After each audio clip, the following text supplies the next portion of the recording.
Welcome to the Zen Studies Podcast. I'm Domyo Burke. Thanks, as usual, to new supporting members of the podcast. Jelena from Salem, Oregon. Michael from Redford Township, Michigan. Ferry from Los Osos, California. Brandon from Kenmore, New York. And Yaniv from Israel. Visit my podcast website, zenstudiespodcast.com, if you would like to join in supporting my work. I'm calling this episode Dharma Foundations, Truths to Rely on No Matter What. Religions and spiritual paths are meant to give you strength and help you find meaning. Many people in the world derive strength and meaning through faith in an all-powerful God who works in mysterious ways but ultimately has your best interests in mind. Buddhism doesn't teach this kind of faith, but it does call attention to many truths upon which we can rely for strength and meaning, no matter what happens to us personally or in the world. For the purpose of this discussion, I'm going to call the truths we can rely on Dharma Foundations.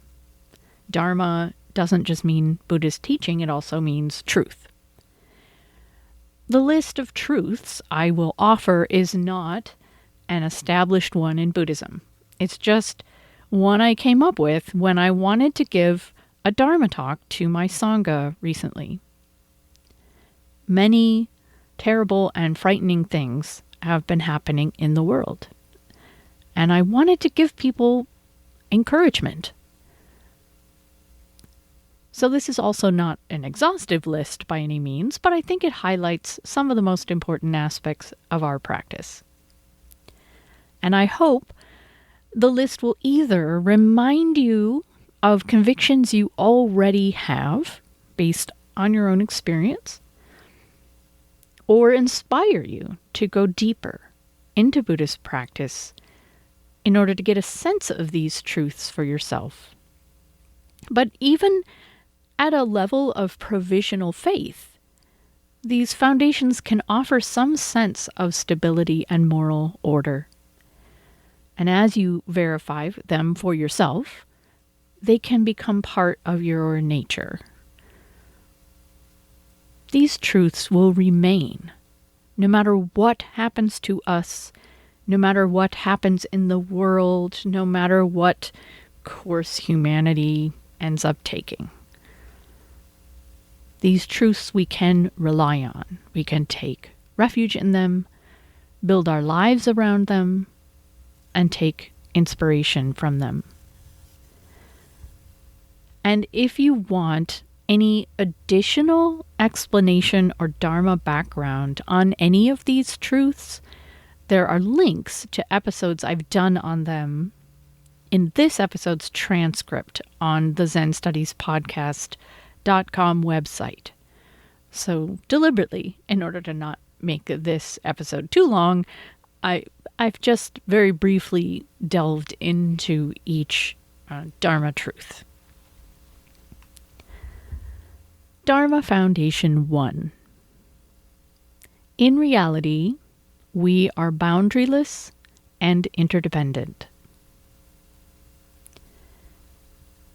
It is a delusion to think we can gain any meaningful or lasting advantage for ourselves at the expense of another. Even if it temporarily appears we can do so, a price will be paid in our own hearts, if nowhere else. You are empty of any inherently existing, independent, autonomous, enduring self-nature. You are alive and listening to or reading this podcast episode due to an infinite number of causes and conditions from the Big Bang all the way down to the bacteria working to digest food in your gut. Your energy comes from the sun. Tens of thousands of years of human culture have shaped your language and intelligence. And someone makes sure the stoplights are working so you can drive safely. It's an illusion that your life is run by an internal executive I who calls all the shots. In reality, your life is an unfolding of causes and conditions within which you have precious moments of choice. There is no fixed boundary around the self, and therefore no fixed boundary between self and other. The suffering of other beings, the suffering of all being, is our own. In order to be able to cause harm to another, we have to close our hearts to them, cut them out of our larger sense of self. The rare exception to this is when we must take an action that causes the suffering or death of another out of compassion. But in that case, we're usually well aware that we suffer along with the other as we do so. A closed heart atrophies and causes our experience of the world to be impoverished. We may look out at the world and wonder how people manage to exploit, attack, or persecute other beings while apparently enjoying happy, fortunate, self-satisfied lives. Perhaps people have even managed to accumulate power and wealth at the expense of others. Buddhism teaches that any such worldly happiness is fragile, conditional, shallow, and based on the denial of interdependence. It comes at a terrible cost to both self and other. The Dharma Foundation of interdependence is reflected in the Buddhist moral precepts. These are guidelines for behavior you can follow if you want to minimize harm to self and other, but they're also describing enlightened activity. How you act when you realize the truth of interdependence. In my Soto Zen tradition, we have 3 foundational pure precepts. Cease from evil, release all self-attachment. And in this case, evil is not a forbidden category of actions or a designation placed by some other person or being or force. It's an action that prioritizes self-interest over the truth of interdependence. And the second of those 3 foundational precepts is do only good, take selfless action. When we do this, we realize that benefiting others also benefits us. It's like one of your hands giving something to your other hand. Zen Master Dogen said, "Foolish people think that if they help others first, their own benefit will be lost. But this is not so. Beneficial action is an act of oneness, benefiting self and others together." The third pure precept is do good for others, embrace all things and conditions. And 2 sentences follow this in our precept text. Leap beyond the holy and the unholy. Let us rescue ourselves together with all beings. Even when we don't feel boundaryless and interdependent, even when we and other beings aren't acting like we are, it is so. This is a truth to rely on. Sometimes this truth challenges how we see the world or how we behave, but it can also be encouraging. None of us can remove ourselves from this web of interdependence. So none of us is immune to the power of empathy and shared causation. Therefore, redemption is always possible. Buddhism teaches us not to expect that all beings who do harm will awaken to the truth of what they're doing in this lifetime. But it says such awakening is inevitable.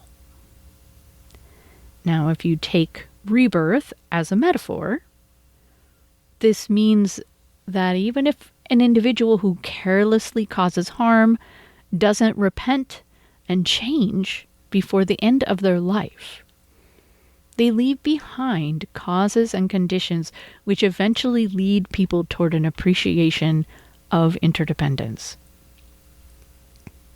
A prime example of this, I think, is how after hundreds of years, growing numbers of white people are starting to understand the scale of injustice and persecution faced by Black, Indigenous, and people of color over the last several hundred years. Dharma Foundation 2. There is immense and transformative power in actions that transcend the apparent boundary between self and other. Such actions of body, speech, and mind include goodwill, kindness, compassion, sympathetic joy, generosity, and beneficial action. The world, and sometimes our own heart, seems full of anger, judgment, stinginess, cruelty, hard-heartedness, even violence and hatred. We may be aware of good in the world, but if we try to calculate whether the good outweighs the bad, we may often feel discouraged. The truth that selfless actions have immense power does not depend on abstract calculations about the overall moral status of the universe. Such actions can be a source of great strength and inspiration regardless of what's going on. Even in terrible situations, perhaps especially in terrible situations, actions that transcend the boundary between self and other manifest the reality of interdependence and make life worth living. They transform loneliness into connection, hatred into goodwill, misery into generosity.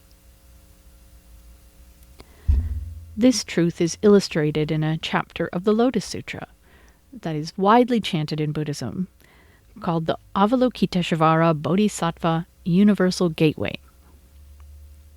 Avalokiteshvara is the archetypal bodhisattva of compassion, and the chapter encourages us to call on his or her name when we are in difficulty, promising that he will deliver us from distress. Here are a couple of verses. If surrounded by vicious bandits, each with a sword drawn to strike, by mindfully invoking Avalokiteshvara's power, at once their hearts will turn to compassion. If persecuted by rulers, you face torture and execution. By mindfully invoking Avalokiteshvara's power, their weapons will thereby shatter to pieces. If clouds thunder and lightning strikes, hailstones fall and it rains in torrents, by mindfully invoking Avalokiteshvara's power, instantly they will dissipate. Myself, I don't go for magical thinking. I don't believe that calling on Avalokiteshvara I gain supernatural powers to literally overcome all threats to my personal safety and liberty.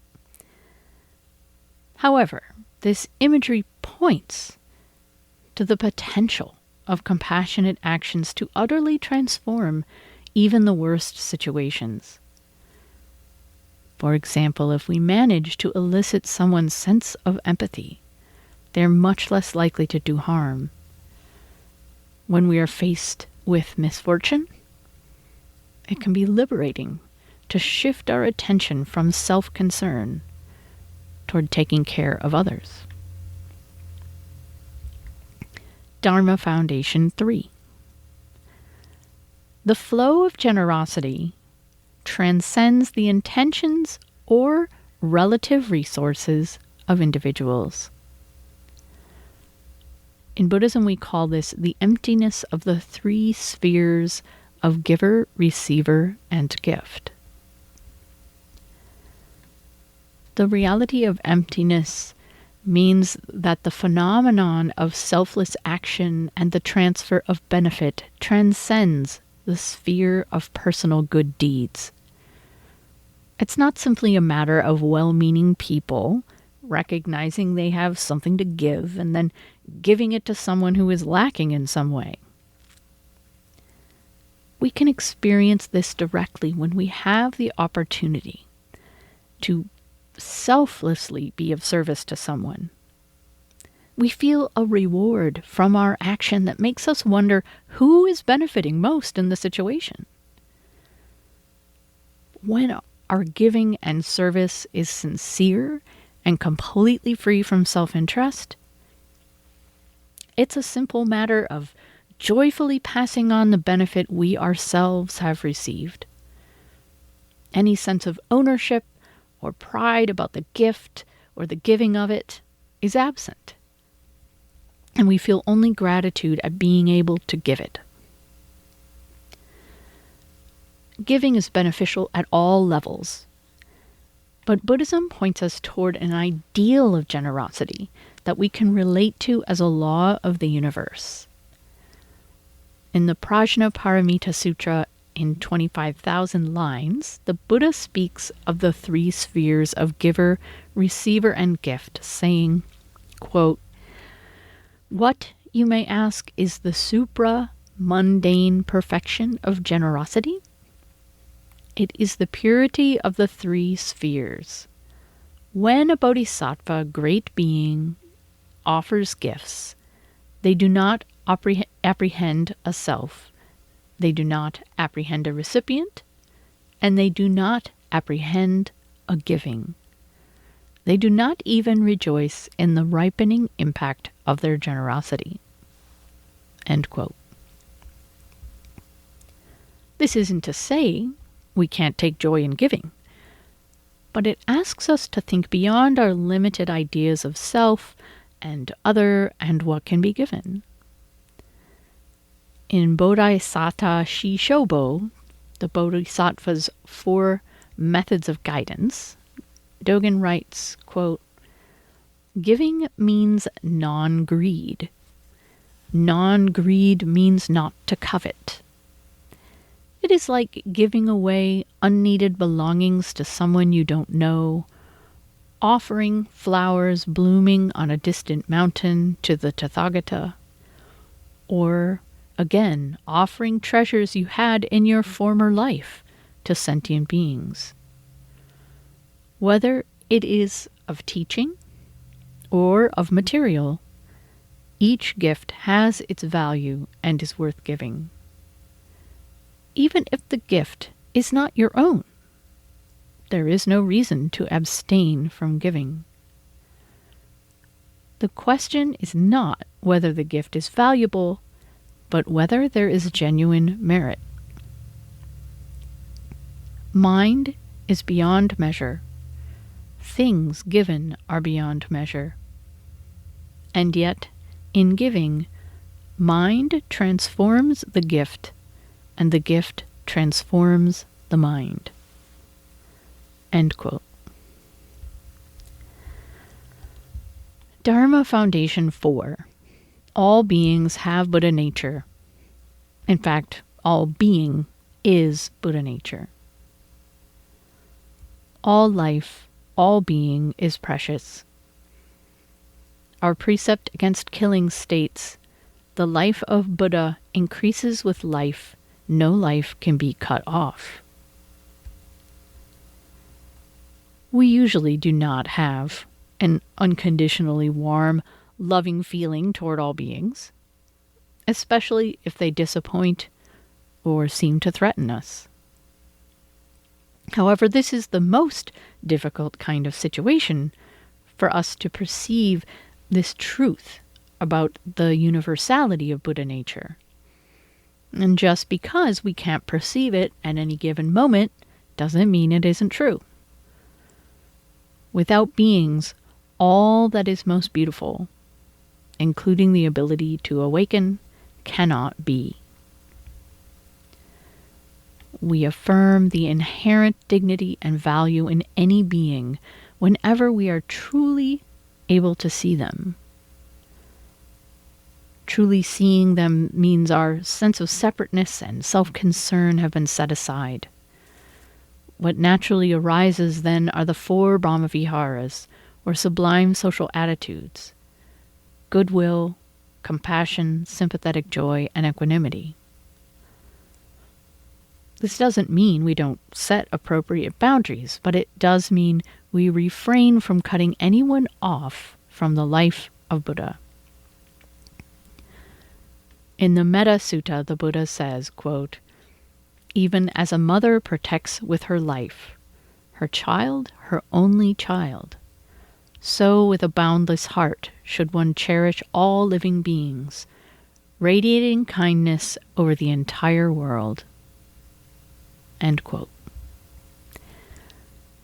It isn't just human beings, sentient beings, or even living beings who are manifestations of Buddha nature. Mountains, rivers, rocks, coffee mugs, flowers, cars, and rainbows are also part of the miracle of this existence. Therefore, we treat each thing, each being, with loving care. Dharma Foundation 5.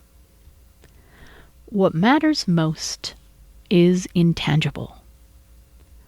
Although we naturally fear loss, suffering, and chaos, what matters most can't be taken from us. The fundamental teaching of Buddhism is that our experience of life is mostly dependent on the state of our own mind and heart. Regardless of our circumstances, there are choices we can make to give us strength and peace of mind. If we are living fortunate lives, it's very difficult not to become reliant on conditional sources of happiness. We enjoy our family, friends, homes, and possessions. We take pleasure in experiences, hobbies, entertainments, our physical and mental abilities. At the back of our mind is the worry that we will be miserable if we lose these things prematurely, or once we inevitably lose them because of impermanence and death. Of course, what matters most is intangible. Things like love, connection, gratitude, dignity, appreciation, generosity, peace of mind. We can manifest and enjoy these things regardless of our circumstances. And this doesn't mean that we won't experience physical and emotional pain and distress in our life. Still, it is very valuable to remember that even loss doesn't destroy our sincere love for someone. When we have very little in the way of personal possessions, or health, or abilities, nothing prevents a profound appreciation for what we do have, even if it's only the summer breeze. In fact, it's common for people's true generosity of spirit to grow in inverse relationship to their material wealth. So even poverty doesn't take everything from us. No one wishes for situations like war or conflict, social upheaval. But even in these circumstances, life goes on, and we can choose to act with courage and compassion. Before his awakening, The Buddha was deeply troubled by the question of human suffering. He wondered if we were all simply vulnerable to the winds of fate, sometimes enjoying great fortune, at other times devastated by pain or loss. Through his spiritual practice, he discovered that we can transcend suffering and attain unconditional peace of mind if we awaken to the true nature of things and give up our resistance to things having ended up the way they are. Dharma Foundation 6. The way to freedom lies in facing the truth, no matter how difficult it is to accept. And with practice, even difficult things need not overwhelm us. There are countless ways we try to avoid facing that which is difficult to accept, process, or respond to. We turn to denial, avoidance, distraction, repression, intoxicants. We weave stories of blame that are meant to blot out complexity and pain. We do this with respect to past or present situations in our personal life or in the wider world. When someone or something suggests we need to face the truth, the prospect can seem completely overwhelming. We fear being overcome with negative emotions or sinking into despair or depression. We fear that facing the truth will demand something of us we can't or don't want to give. In the meantime, we live constrained by our avoidance and fear. It seems counterintuitive, but in reality, the way to freedom, even joy, lies in facing the truth. It doesn't matter what the truth is. The classic truths we're asked to face in Buddhism are things like the inevitability of old age, disease, loss, and death. To really allow ourselves to feel the full weight of them, the gritty reality of them. We're asked to consider that we are empty of inherent self-nature, initially a terrifying prospect. Similarly, in order to be free, we may need to face difficult things about our personal life, including mistakes we have made or continue to make, traumas we've endured, or dreams we've had that have gone unfulfilled. Our overall attitude toward the truth is embodied in our meditation practice. In his universally recommended instructions for Zazen, Zen Master Dogen tells us to, quote, put aside all involvements and suspend all affairs. Do not think good or bad. Do not judge true or false. Give up the operations of mind, intellect, and consciousness. Stop measuring with thoughts, ideas, and views. End quote. When we practice in this way, we exclude nothing from our perception, and we let go of our attempt to control the world with our mind. If we're attentive and open, anything may arise, including anything we have been trying to avoid. Fortunately, in this same spaciousness, we can allow difficult thoughts and emotions to pass on through us. We no longer need to contain them, fight them, or resolve them, and this allows us to see the truth more clearly. In time, we recognize the emptiness of all phenomena, that there is no inherently existing nature within anything we fear, nor in our own being. This insight is called prajna paramita, the perfection of wisdom. According to the Heart Sutra, with nothing to attain, a bodhisattva relies on prajna paramita, and thus the mind is without hindrance. Without hindrance, there is no fear. Dharma Foundations 7. No matter what happens, we can practice and take refuge in Buddha, Dharma, and Sangha. Our practice is all about the great matter of life and death. As long as things are going relatively well, we may not appreciate how the true value of practice emerges exactly when things get difficult. We may imagine that we will be left without anything to rely on if the worst happens, such as being caught in a war zone, living under an authoritarian regime, or facing a debilitating chronic or terminal illness. Our practice may indeed fall away if we regard it as a hobby or as an activity we undertake merely to enrich our lives. However, if we want a continued source of strength and meaning, our practice can provide it even in the most terrible circumstances. In fact, it is exactly when we are brought face to face with the great matter of life and death that practice makes the most sense. Dharma Foundation 8.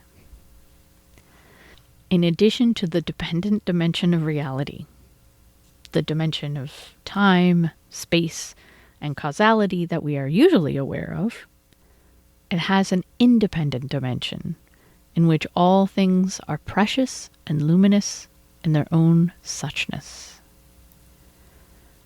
We can take strength and inspiration from the independent dimension at any moment. Right here, right now, without reference to past or future, without comparison to better or worse, without discriminations as to good and bad or right and wrong. Reality is a single, seamless, boundaryless whole. If you have perceived this even once, you understand this ungraspable truth, which is beyond verbal definition or description. You know that somehow, mysteriously, despite the very real suffering in the world, everything is also miraculous and infused with amazing vitality. This truth makes everything worth it. You don't have to have some great enlightenment experience to awaken to the independent dimension of reality. You are part of it at all times, and will undoubtedly have had quiet moments when the suchness of reality became perceptible to you. At any moment, you can pause, take a breath, and open to this deeper truth. As I mentioned earlier, these 8 Dharma Foundations can offer you a sense of stability, strength, and moral order, even if you simply put provisional faith in them. Faith based perhaps on your faith in the rest of Buddhism, or in a teacher, or in conviction that you witness in your Sangha members. And then, as you verify these truths for yourself more and more deeply over time, they can become part of your nature. These foundations will remain no matter what happens to us, and no matter what happens in the world. We can rely on them, take refuge in them, build our lives around them, and take inspiration from them. May you find strength and a sense of meaning in your life. I will be back soon with another episode. I hope you'll tune in. Thanks for listening.